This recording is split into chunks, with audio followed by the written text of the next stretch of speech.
गुरु ब्रह्मा गुरु विष्णु गुरुदेव महेश्वर गुरुदेव साक्षात् परम ब्रह्म तस्मै श्री गुरवे नमः। वंचा कल्पतरुभ्यश्च कृपा सिन्धुभ्येव च पतितानां पावनेभ्यो वैष्णवेभ्यो नमो नमो। नमो महावदन्नाय कृष्ण प्रेम हृदयते कृष्णाय कृष्ण चैतन्य नाम्ने गौरतीचे नमो। हे कृष्ण करुणा सिन्धु दीनबन्धु जगत्पते गोपेश गोपिकाकान्त राधाकान्त नमस्ते। तप्त काञ्चन गौरांगी राधे वृन्दावनेश्वरी वृषभानुसुते देवी प्रणमामि हरिप्रिये। ओं वृन्दा वै तुलसी देव्यै प्रिया वै केशव घोषच विष्णु भक्ति प्रदे देवी सत्यवत्यै नमो नमो। पिता सर्व पिता धर्म पिता हि परमं तप पितरि पितिमा वन्दे प्रियन्ते सर्वदेवता जननी जन्म भविष्य सर्वाद विगरीयसि। जय श्री कृष्ण चैतन्य प्रभु नित्यानंद श्री अद्वैत गदाधर शिवासादि गौर भक्तवृंद। हरे कृष्ण कृष्ण कृष्ण हरे हरे हरे राम राम राम हरे हरे। ओम नमो भगवते वासुदेवाय। ডাকাতিয়া ঠাকুরানীতলা কর্তৃক আয়োজিত এই নামযজ্ঞের 16 প্রহর ব্যাপী নামযজ্ঞের এই শুভ গন্ধা দিবস উপলক্ষে সমবেত সকল ভক্তবৃন্দ আপনাদের শ্রী চরণ কমলে আমার দণ্ডবত প্রণতি জ্ঞাপন করছি। সকল মায়েদের শ্রী চরণ কমল বন্ধনা পূর্বক আমি ভুয়ো ভুয়ো নমস্কার করছি এবং আমার পরমারাধ্য গুরুদেব যিনি আচার্য পঞ্চানন গোস্বামীর মানস পুত্র আচার্য ধীরেন্দ্রনাথ গোস্বামী শ্রী চরণ কমলে আমার দণ্ডবত প্রণতি নিবেদন করে আজকের এই মহতি অনুষ্ঠানে দু একটি কথা বলার চেষ্টা করছি। এখানে ভাগবত কথা আলোচনা হচ্ছে। ভাগবত কথা বলার মতো সামর্থ্য বা যোগ্যতা আমার নেই। আপনারা জানেন ভাগবতকে বলা হচ্ছে কলির সূর্য। কলির সূর্য কেন বলা হচ্ছে?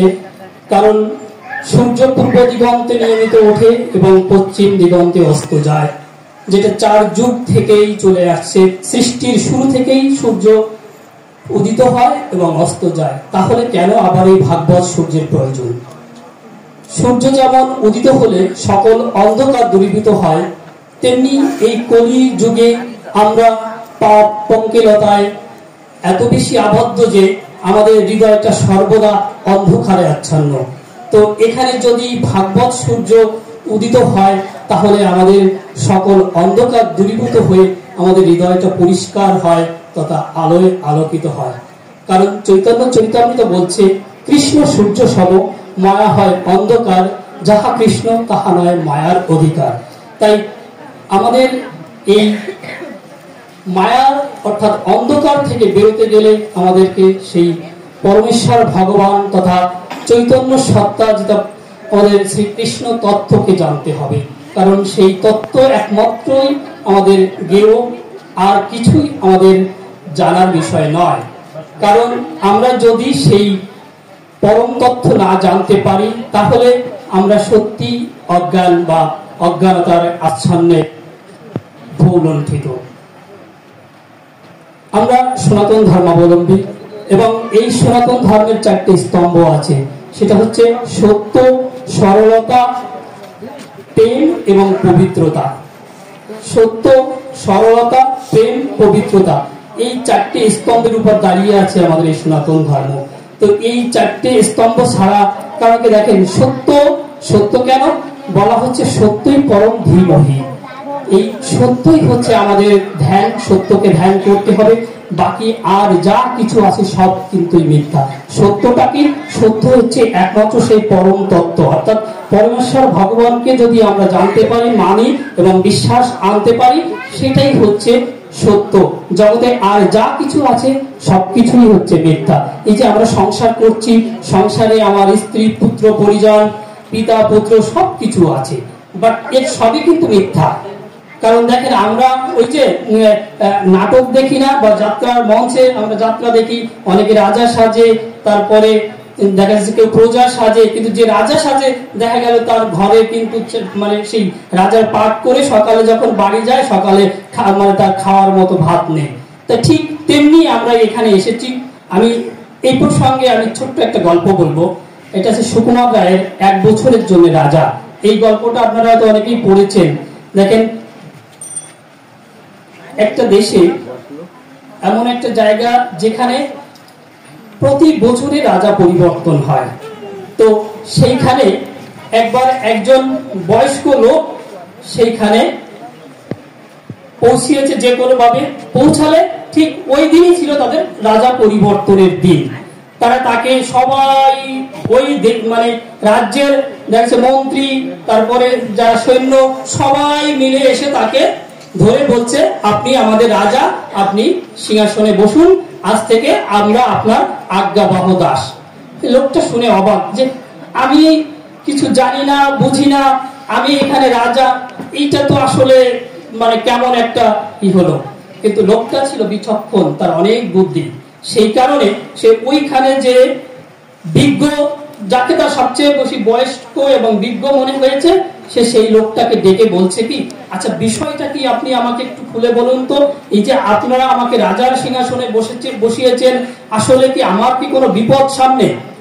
তখন ওই বিজ্ঞ লোকটি বলল কি, আমাদের এই দেশের রীতি হচ্ছে এখানে আমরা 1 বছরের জন্য রাজা নির্বাচন করি এবং বছর শেষ হয়ে গেলে আবার তাকে আমরা গভীর জঙ্গলে, এমন একটা জঙ্গল যেখানে কেউ থাকে না, তাকে সেইখানে আমরা রেখে আসি, রেখে এসে আবার নতুন করে রাজা নির্বাচন করি।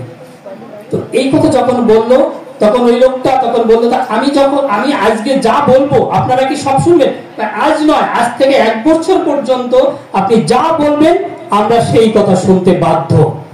এই কথা যখন বললো, তখন ওই লোকটা চিন্তা করলো, আচ্ছা তাহলে আমাকে এই 1 বছর পরে কোথায় রেখে আসবেন, এইটা কি আমি জানতে পারি? হ্যাঁ, অবশ্যই আপনি জানতে পারেন, আপনাকে অমুক জায়গায় অমুক জঙ্গলে রেখে আসা হবে, অমুক দ্বীপের মধ্যে। এই কথা যখন বললো, তখন ওই লোকটা চিন্তা করলো কি, আগে থেকে সেই জায়গাটাকে বসবাসের উপযোগী করে ফেলতে হবে আমাকে। কি করলো, প্রথমে 2জন লোক পাঠালো, সেই লোকে মানে একজন স্বামী একজন স্ত্রী, 2জন স্বামী স্ত্রীকে সেইখানে, যেহেতু সে রাজা, সে যেটা হুকুম করবে সেটাই সম্ভব।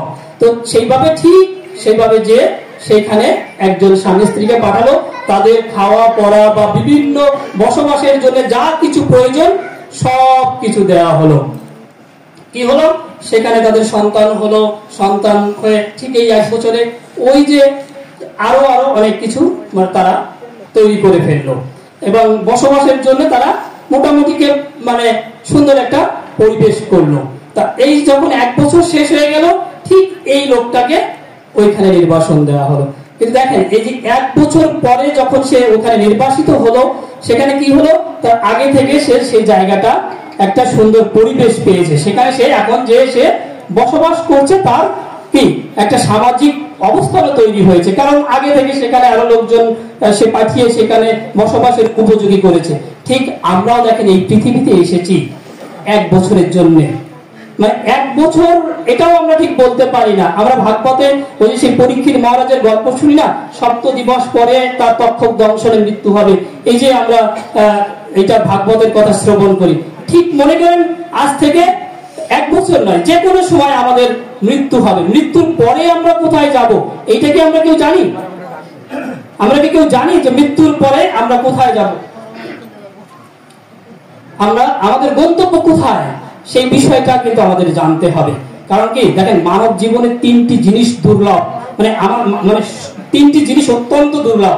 একটা হচ্ছে এই মনুষ্য দেহ ধারণ করা, আমরা যে মানুষ হিসেবে জন্মগ্রহণ করেছি, এটা সত্যি দুর্লভ। ওই যে ভাগবতে বলছে না, 84 লক্ষ জনি ভোগ করে তারপরে কিন্তু এই মনুষ্য দেহ ধারণ করা হচ্ছে। তা এই মনুষ্য দেহ ধারণ করা একটি দুর্লভ। তারপরে কি, মহতের সঙ্গ করা। মহতের সঙ্গ করা কেন দুর্লভ?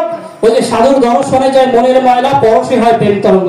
ওই যে দাদা একটা গল্প বললো না, যে মাছটা একজন কৃষ্ণ ভক্তের পাশাপাশি থেকেছিল বলে সে কিন্তু উদ্ধার হলো। এজন্য সাধুর দর্শনে যায় মনের ময়লা, পরশে হয় প্রেম তরঙ্গে। এজন্য সাধু সঙ্গ অর্থাৎ মহতের সঙ্গ করা অত্যন্ত দুর্লভ কাজ। আমরা দেখা যাচ্ছে অধিকাংশ সময় কিন্তু আমাদের বন্ধু বান্ধব যা থাকে, বেশিরভাগ আমাদেরকে কুপথে পরিচালনা করার, ভাগবতে আসার জন্য আমন্ত্রণ জানায় এমন বন্ধু কিন্তু খুব কম আছে। আপনি দেখবেন যে ভাগবতে আসার জন্য আমন্ত্রণ জানায় এমন বন্ধু খুব কম আছে। হয়তো এই মুহূর্তে অনেকেই বলছে চল একটু বাড়িতে চা খেয়ে আসি, বা এই ভাগবতে এসেও কিন্তু এমনও কথা বলে। আসলে বন্ধু নয়, বন্ধু সেই আপনার সেই দিনটা দুর্দিন নয় যে দিনটা আপনি কৃষ্ণ ভক্ত সঙ্গ করতে পারবেন। আর সব দিনই কিন্তু দুর্দিন। মেঘাচ্ছন্ন দিন কবু নহে দুর্দিন, কৃষ্ণ কৃষ্ণ ভক্তহীন দিনই হচ্ছে দুর্দিন। তা এই জন্য আমাদের সাধু সঙ্গ করতে হবে, এটাই হচ্ছে আমাদের। তারপরে সত্য, তারপরে কি বলে সরলতা। সরলতা না থাকলে আপনি যদি শিশুর মতো ভগবানকে বিশ্বাস না করতে পারেন, আপনার হৃদয়ে যদি কোমলতা, হৃদয়ের ময়লা পরিষ্কার না করে যদি আপনি ভগবানকে ডাকতে না পারেন, তো আপনার ভিতরের সেই ভক্তিলতা বীজ কখনো আসবে না। কারণ কি ভক্তিলতা বীজ আসলে অত্যন্ত কঠিন ব্যাপার। চৈতন্য চরিতামৃত বলছে ব্রহ্মাণ্ড ভ্রমিতে ভ্রমিতে ভাগ্যবান জীব গুরু কৃষ্ণ প্রসাদে পায় ভক্তিলতা বীজ। আমরা অনেকেই মনে করি যে আমার ভিতরে ভক্তি আছে, কিন্তু অত সহজ বিষয় নয়। ভক্তিতেই মুক্তি, এই কথাটা আমরা সকলেই জানি এবং বিশ্বাস করি। তো আসলে যেহেতু আমাকে দাদা শুরুতেই বলেছেন যে আমাদের আলোচনার প্রেক্ষাপট হতে হবে একটু মানে সহজ, আমি সেই দিকেই এই কথাগুলো বলার চেষ্টা করছিলাম এবং মানে সংক্ষিপ্ত করতে হবে। তো সত্য, সরলতা, তারপরে হচ্ছে প্রেম। আসলে প্রেম না হলে কখনো মানে সেই পরমেশ্বরের প্রতি যদি আমাদের প্রেম না থাকে, তাহলে কখনোই প্রেমটা কি, প্রেমটা চৈতন্য চরিতামৃত বলছে আত্ম ইন্দ্রিয় প্রীতি বাঞ্ছা তারে বলে কাম, কৃষ্ণ ইন্দ্রিয় প্রীতি বাঞ্ছা ধরে প্রেম নাম। প্রেম হচ্ছে একমাত্র কৃষ্ণের কিভাবে সন্তুষ্ট হয়, কিভাবে আমি কি করলে কৃষ্ণ সন্তুষ্ট হবে, এই ইচ্ছা প্রকাশ করাটাই হচ্ছে প্রেম।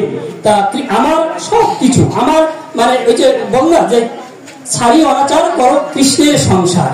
তা আমাদের সকল অনাচার ছেড়ে যদি আমরা কৃষ্ণের সংসার করতে পারি বা কৃষ্ণময় যদি সংসারটা করতে পারি, তাহলেই আমাদের মধ্যে সেই প্রেমটা জাগরিত হবে।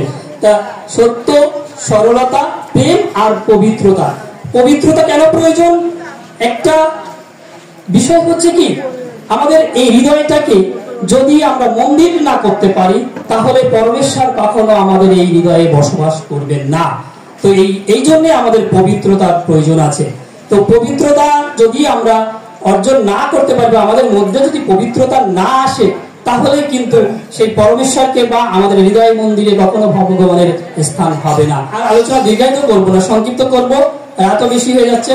তো মানে শেষ পর্যায়ে আমি কয়েকটি কথা বলতে চাই, সেটা হচ্ছে কি, আমাদেরকে দেখেন যদি আমরা এখন সেই পরমেশ্বরকে চিন্তা না করি, অনেকেই মনে করি যে সময় আছে পরে করব, বা দেখা যাচ্ছে সন্ধ্যার পরে করব, এই যে বিষয়গুলো নিয়ে চিন্তা করি সন্ধ্যার পরে করব। সন্ধ্যা আমাদের যে কখন এসে যাবে এই বিষয়টা কিন্তু আমরা কখনো চিন্তা করি না। তাই যদি আমরা সর্বক্ষণ মানে সবকিছু কাজের মধ্যে সেই চিন্তাটাকে আমরা লালন করতে পারি, তাহলেই কিন্তু আমাদের সেই মুখ্য উদ্দেশ্যটাকে যে ভজিব বলে সংসারে মানে ভুলিয়া বৃক্ষ সম হইলাম, মানে যে কৃষ্ণকে ভুলে আমরা বৃক্ষ সম হয়ে আছি। তাই বৃক্ষ সম না হই যেন আমরা সেই ভগবানকে স্মরণ করতে পারি। তাহলে কিন্তু দেখেন আমরা যদি এই জগতে যদি সবসময় সারাক্ষণ বিভিন্ন রকম মানে কুচিন্তা তারপরে কুকাজ করি, তাহলে কিন্তু মৃত্যুর সময় আমাদেরকে কিন্তু সেই মানে কুকাজ স্মরণ করতে করতেই মরতে হবে। কিন্তু গীতায় বলেছে যে অন্তকালে চমিব স্মরণ মুক্ত করো, মানে যে মৃত্যুকালে আমাকে স্মরণ করতে করতে মারা যাবে সে আমাকেই প্রাপ্ত হবে। তারপরের সময়কে কি সেই মানে রূপ পরিগ্রহ করে জন্মগ্রহণ করে। আপনারা মনে হয় জড় ভরতের গল্প শুনেছেন, মানে এটা আমাদের একটা মানে ভক্তমাল গ্রন্থেরই মানে উপাখ্যান। জড় ভরতের গল্প অনেকেই শুনেছেন যে একজন জড় ভরতকে একজন রাজা, এক সময় তিনি রাজা ছিলেন ভারতবর্ষের, যার নাম অনুসারে ভারতবর্ষের নাম। সেই রাজা ভরত যখন তার বার্ধক্য উপনীত হলো, সে ছিল অত্যন্ত মানে সত্যবান এবং ন্যায়নিষ্ঠ একজন রাজা, যে প্রজাদের সুখ দুঃখ ছাড়া অন্য কিছুই চিন্তা করতেন না। তো যখন তার বয়স হলে তার পুত্রের উপর তার রাজ্যভার অর্পণ করে সে চলে আসলো বনে। ওই যে আমাদের সনাতন ধর্মের 4টি আশ্রমের কথা বলা হয়েছে না, যে ব্রহ্মচর্য, গার্হস্থ্য, বানপ্রস্থ আর সন্ন্যাস। তা সেই ঠিক তার সন্ন্যাস জীবন যখন আসলো, তার সেই মানে দায়িত্ব তার পুত্রের উপর অর্পণ করে সে বনে চলে আসলো।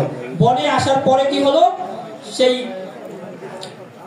বিভিন্ন সময় সে শুধু ভগবানের ধ্যান জ্ঞান নিয়ে ব্যস্ত। কিন্তু ঠিক সেই মুহূর্তে একটা মানে গর্ভবতী হরিণ মাতা ঠিক সে গর্ভপ্রসব করবে এমন মুহূর্তে একটা সিংহের তাড়া খেয়ে ওই রাজার সামনে চলে আসে। রাজার সামনে এসে ওই মাতা ওই শাবকটাকে প্রসব করেই হরিণ মাতাটি ওইখানেই দেহ রাখে। তো ওই যেহেতু ওই ভরত রাজার সামনে দেহ রাখে, তো ভরত রাজা চিন্তা করে মনে হয় ঈশ্বরই তাকে পাঠিয়েছে আমাকে তার সেবা শুশ্রূষা করতে পারে। আমি যদি সেবা শুশ্রূষা না করি তাহলে আমার মনুষ্যত্ব ধর্মের তো অপচয় হয়ে যায়। কারণ মনুষ্যত্ব মানুষ কিন্তু একটা কুকুর বা একটা বিড়াল বা একটা মানুষ পশু কিন্তু জন্মগ্রহণ করলেই তারা পশু হতে পারে, কিন্তু মানুষের মনুষ্যত্ব অর্জন না করতে পারলে কিন্তু মানুষ নয়। তা সেই রাজা কিন্তু চিন্তা করলেন আমার এখন কর্তব্য হচ্ছে এই শাবকটিকে সুস্থ করা। তো এই সুস্থ করতে যে এই শাবকটিকে সুস্থ করতে যে কি করলেন, তার সব ধ্যান জ্ঞান কিন্তু সব মানে শেষ হয়ে গেল। তো ঠিক ওইভাবেই তিনি দেহ রাখলেন। আমি অত্যন্ত সংক্ষেপে বলার চেষ্টা করছি, আমি খুব 1-2 মিনিটের ভিতরে শেষ করছি। তো সেই জায়গায় দেহ রাখলেন, দেহ রাখলে কি পরবর্তী জন্মে সে হরিণ হয়ে জন্মগ্রহণ করলো। কিন্তু হরিণ হলেও তার পূর্ব জন্মের স্মৃতি তার মনে রাখলো। আমাদের সনাতন ধর্মে কিন্তু পূর্বজন্মের কথা আছে। তো সেই পূর্বজন্মের স্মৃতি তার মনে থাকলো, এই কারণে সে বিভিন্ন জায়গায় সাধু সঙ্গ করতে লাগলো। তো ঠিক এইভাবে সাধু সঙ্গ করতে করতে সে আবার দেহ রাখলো। দেহ রাখার পরে এবার একটা ভালো উচ্চ কুলে জন্মগ্রহণ করলো মানুষ হয়ে। সেই বাড়িতে 4 ভাই, সে ছোট ভাই হিসেবে জন্মগ্রহণ করলো। তো ছোট ভাই হিসেবে জন্মগ্রহণ করে সে কোনোদিন কারোর সঙ্গে কোনো কথা বলে না। ওই বাড়িতে তার নাম হলো ভরত। তো কথা বলে না বিদায় তার নাম হলো জড় ভরত। তো এই জড় ভরতকে একদিন তার আমি খুব চেষ্টা করতেছি, ওই তার ভাইয়ের বউরা তাকে খুব তিরস্কার করলো। তার ভাইরা বাসায় নেই, বাড়িতে নাই, ঠিক এই সময় তাকে অত্যন্ত তিরস্কার করলো। তিরস্কার করার ফলে সে মনের ক্ষোভে দুঃখে ওই বাড়ি ছেড়ে বনে যে একটা গাছের নিচে শুয়ে আছে। ঠিক এমন সময় ওই গাছের তলা দিয়ে অন্য একজন রাজা পালকিতে করে আসছে, 4 জনে পালকিতে বয়ে নিয়ে যাচ্ছে। তো ওই পালকির একজন বেহারা অসুস্থ হয়ে গেল। তো অসুস্থ হয়ে গেলে তো সেই বেহারা মনে করলো যেহেতু এই লোকটা আছে তাকে যে কথা বললো, সে কোনো কথা বললো না। তার কথা না বললে তাকে তাহলে এগিয়ে যে কাজ করা যাবে, ওই বেহারা বর জন্য তাকে কাজে লাগালো। ঠিক সেই মুহূর্তে যেহেতু ওই পালকি বর কাজে তাকে নিয়োজিত করলো, কিন্তু এই ভরত তো আসলে পূর্বজন্মে ছিল রাজা এবং একজন শুদ্ধ ভক্ত। তার পূর্বজন্মে সবকিছু, সে তো এই কাজের সঙ্গে অভ্যস্ত না। তো যখন ওই পালকিতে করে যাচ্ছে, ঠিক এমন সময় তার ওই পালকি উল্টো পাল্টা চলছে। এইটা রাজা কিন্তু তখন তাকে থেকে পালকি থেকে নেমে ওই ভরতকে, জড় ভরতকে তিরস্কার করছে। এই তুই করে কথা বলছে এবং বলছে তুই কি ক্লান্ত, যদি ক্লান্ত হোস বিশ্রাম নিয়ে তারপরে এই কাজ কর। তখন জড় ভরত তার সকল মৌনতা ত্যাগ করে, সেই মৌনতা ভঙ্গ করে রাজাকে বলল, আপনি তুই কাকে বলছেন?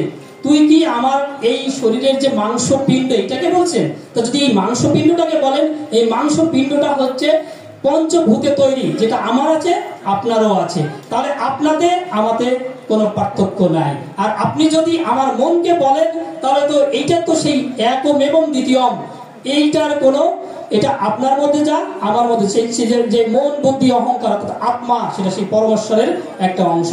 তখন সেই রাজার ভিতরে যে অহংকার ছিল, যেহেতু আমি রাজা, তো সেইটা ভঙ্গ করে সব তার পায়ে লুটিয়ে বললো, ঠিক আছে আমার ভুল হয়ে গেছে, আপনি আমাকে ক্ষমা করে দেন, আসলে আমাদের মধ্যে অহংকার। তো আমি সবার কাছে বিনীতভাবে অনুরোধ করছি, আসলে সাধুসঙ্গ সর্বস্বাস্থ্যকর, লবমাত্র সাধুসঙ্গ সর্বতীর্থের ফল। তো আপনাদের এই ক্ষণিকের এই সাধুসঙ্গ আমাদের মধ্যে সকলের মধ্যে পূর্ণতা আসুক, আমাদের সকলের পবিত্রতা আসুক। আপনারা আমাকে কৃপা আশীর্বাদ করবেন, আমার যেন শ্রী গুরুদেবের প্রতি মতি থাকে। হরে কৃষ্ণ।